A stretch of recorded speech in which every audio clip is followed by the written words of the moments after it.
Bienvenue à notre discussion. Imaginez un peu, le 16 mai dernier, aux États-Unis, la DARPA, ils envoient 800 watts sur plus de 8 kilomètres, juste avec un laser. Oui, dans le désert. Assez pour faire péter du popcorn, qu'ils disaient. C'est ça. C'est amusant, mais ça réveille surtout un vieux rêve, tu sais, celui de Nikola Tesla. Ah, Tesla et sa fameuse tour de Wardenclyffe. L'énergie s'enfile partout. Un rêve qui date. Exact. Puis aujourd'hui, ça revient sous une forme très techno. Fait qu'on va regarder ça de plus près, voir où on en est vraiment, avec nos sources. Article Tech, info gouvernementale, page encyclopédique. Notre mission, si on veut, décortiquer l'état actuel de cette techno, les différentes méthodes, puis les enjeux. Bon, commençons par ce record de la DARPA, le projet Power. 800 watts, 8,6 km. La distance, c'est pas rien. C'est notable, oui. Mais les sources le disent bien, c'est encore limité. La puissance, c'est celle d'un frigo. Puis juste pendant 30 secondes, j'ai dû ça. Exactement. C'est vraiment une preuve de concept, là, phase 1, qu'ils appellent ça. La techno, c'est un laser infrarouge puis un récepteur spécial, le PRAD. PRAD, c'est quoi ça au juste?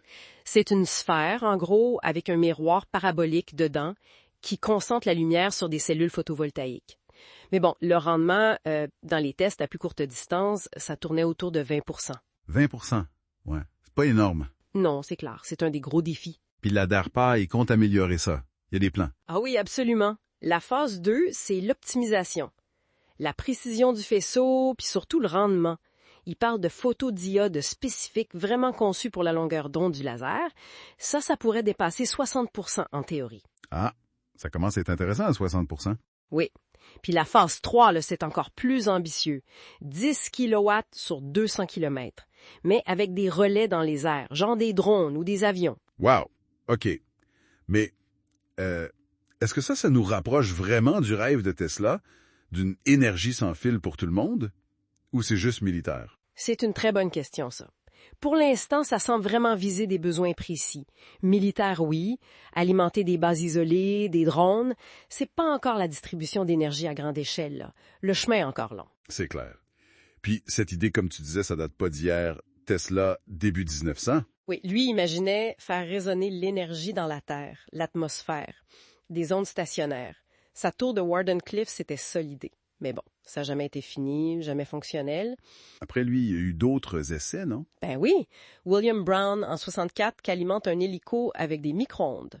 Goldstone en 75, 34 kilowatts sur 1,5 km. Ah oui? Puis plus proche de nous, il y a eu des tests au Japon, MHI et la JAXA, et la marine américaine aussi, Scope M en 2021, 1,6 kW sur 1 km. Ça progresse, tranquillement. Souvent avec les micro-ondes, on dirait. C'est quoi les grandes méthodes utilisées aujourd'hui, finalement? Ben, il y a 3 grandes voies, disons. Premièrement, les micro-ondes, comme tu dis. L'avantage, c'est que ça passe mieux à travers les nuages, la pluie. OK. Mais l'inconvénient, c'est que le faisceau s'élargit avec la distance.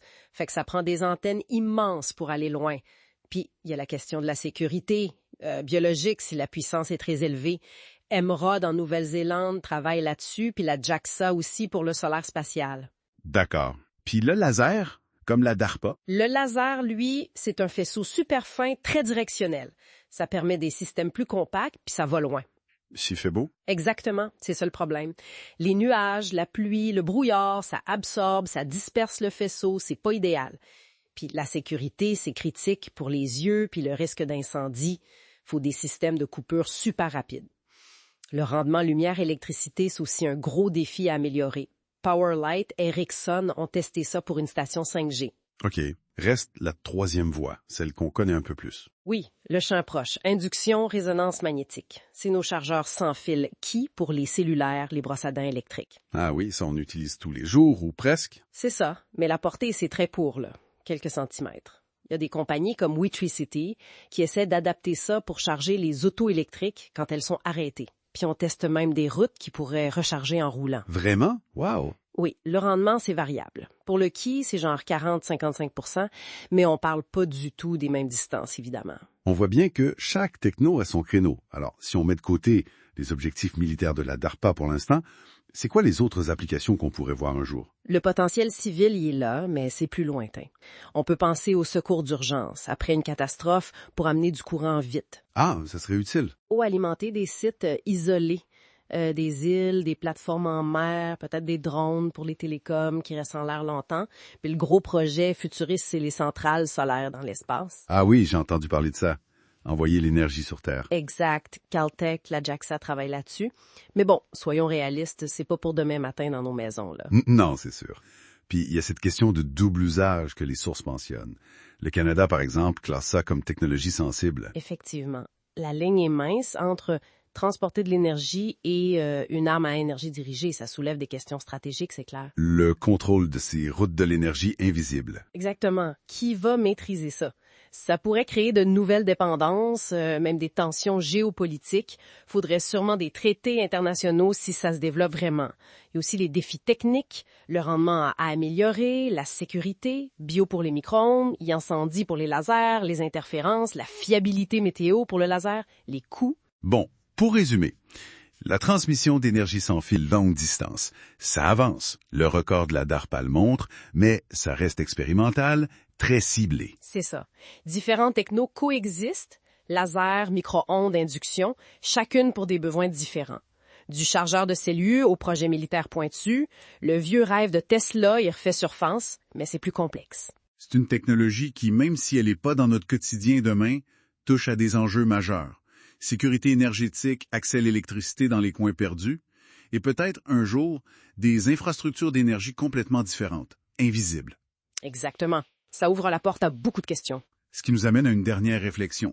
Si un jour l'énergie pouvait circuler aussi librement, sans fil, que l'information aujourd'hui, comment ça pourrait changer pas juste nos paysages, mais aussi les équilibres de pouvoir dans le monde?